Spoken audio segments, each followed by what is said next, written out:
900 साल बाद पड़ने वाले महाग्रहण की आज हम बात करने वाले हैं, यानी कि सूर्य ग्रहण।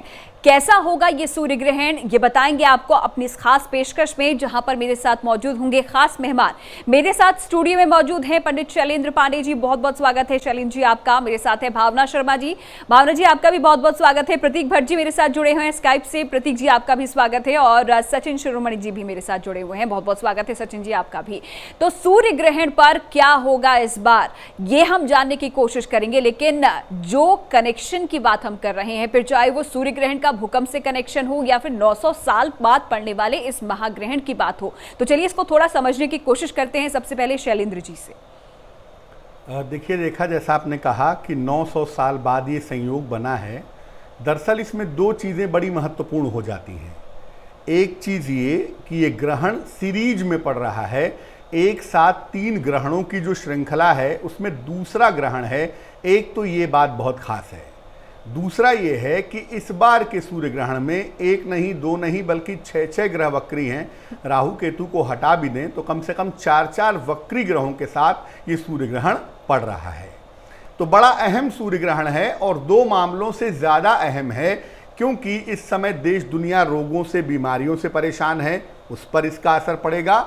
और सूर्य राजनीति का, देश की संप्रभुता का, सॉवरेंटी का मालिक होता है, यानी पड़ोसी देशों के साथ संबंध खराब होंगे, प्राकृतिक आपदाओं की संभावना बनेगी। और सबसे जो अहम बात है वो ये है कि रोग और बीमारियों की जो स्थिति है वो थोड़ी निगेटिव होती हुई दिखाई देगी। बिल्कुल। तो चलिए यहाँ पर भावना जी थोड़ा समझना चाहेंगे इस बार के सूर्य ग्रहण को, उसकी डिटेल्स थोड़ा आप बताएं कि कब यहाँ पर कितने बजे से शुरू होगा, कितने बजे तक खत्म होगा। सूर्य ग्रहण इस बार का बहुत खास है, इसलिए भी क्योंकि आप समझिए इस चीज को। पहली बात तो ये पेंडेमिक डिजीज इस समय पर चल रही है, तो आप देखेंगे कि 6 ग्रह तो वक्रत्व की स्थिति में है ही, लेकिन इसके अलावा ये जो ग्रहण है ये पड़ रहा है मिथुन राशि में और मृगशिरा नक्षत्र में। मृगशिरा नक्षत्र जो है वो मंगल का नक्षत्र माना जाता है।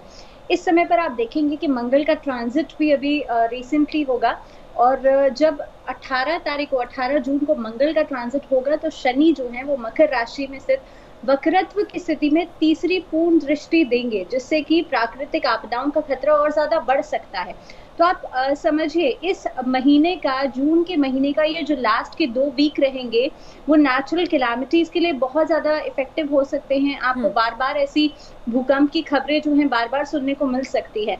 दूसरी चीज, मंगल का नक्षत्र। देखिए मंगल जो है वो ग्रहों का सेनापति कहा जाता है, डिफेंस का कारक कहते हैं इसे, भूमि का कारक भी माना जाता है। इसलिए आप बार बार अर्थक्वेक की, भूकंप की खबरें सुनने को मिलेंगी। और जिस तरह से जैसे ग्रहों की स्थिति चल रही है, 6 ग्रह इस समय पर वक्रत्व की स्थिति में है, तो कहीं ना कहीं पे नेचुरल कैलामिटीज का खतरा, 2 देशों के बीच में बयानबाजी एक उच्च स्तर पर हो सकती है। इस समय पर जैसे कि हालात दिखाई दे ही रहे हैं, तो 2 देशों के बीच में एक वॉर से जुड़ी हुई स्थिति जो है वो कहीं ना कहीं पे बन सकती है, क्योंकि देखेंगे कि लोगों के बीच में आक्रोश बढ़ेगा।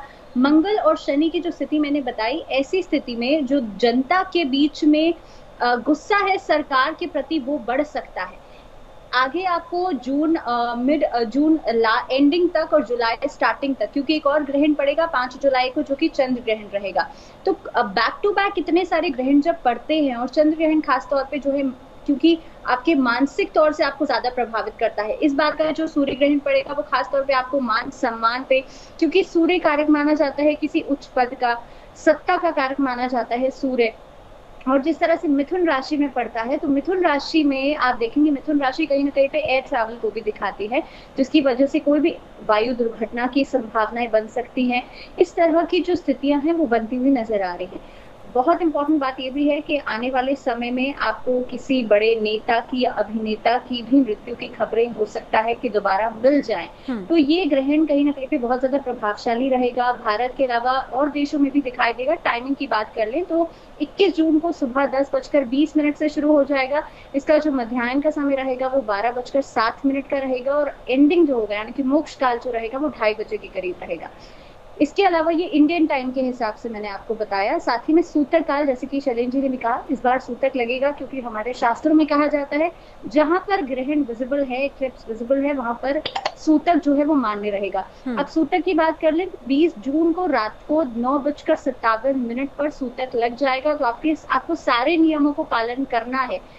मंदिर में मूर्ति पूजन आपको नहीं करना, किसी तरह का खाने पीने की जो काम है वो नहीं करना है, गंगा जल, अपना तुलसी के पत्ते जो है खाने पीने की चीजों में जरूर डालिए। और बहुत इंपॉर्टेंट बात मैं ये कहूंगी कि देखिए, ग्रहण जब भी पड़ता है तो हर किसी को मानसिक तौर से ज्यादा प्रभाव करता है। बिल्कुल, हर किसी के दिमाग में तो इस दौरान अच्छा सोचे, क्योंकि ग्रहण को लेकर कहा यही जाता है कि ग्रहण जब भी आता है तो अपने साथ कुछ बुरा लेकर आता है। और जब हम इस सीरीज की अगर बात करें, क्योंकि दूसरा ग्रहण है सूर्य ग्रहण, पूर्ण रूप से ये दिखने वाला है प्रतीक जी। और कुछ दिन पहले चंद्र ग्रहण अभी हुआ था और आने वाली 5 तारीख को भी चंद्र ग्रहण लगने वाला है। हालांकि पहले वाला उपछाया चंद्र ग्रहण था, लेकिन आने वाला जो ग्रहण है और सूर्य ग्रहण, इन सबको मिलाकर देखें तो किस तरीके से नुकसान ये ग्रहण दे सकते हैं।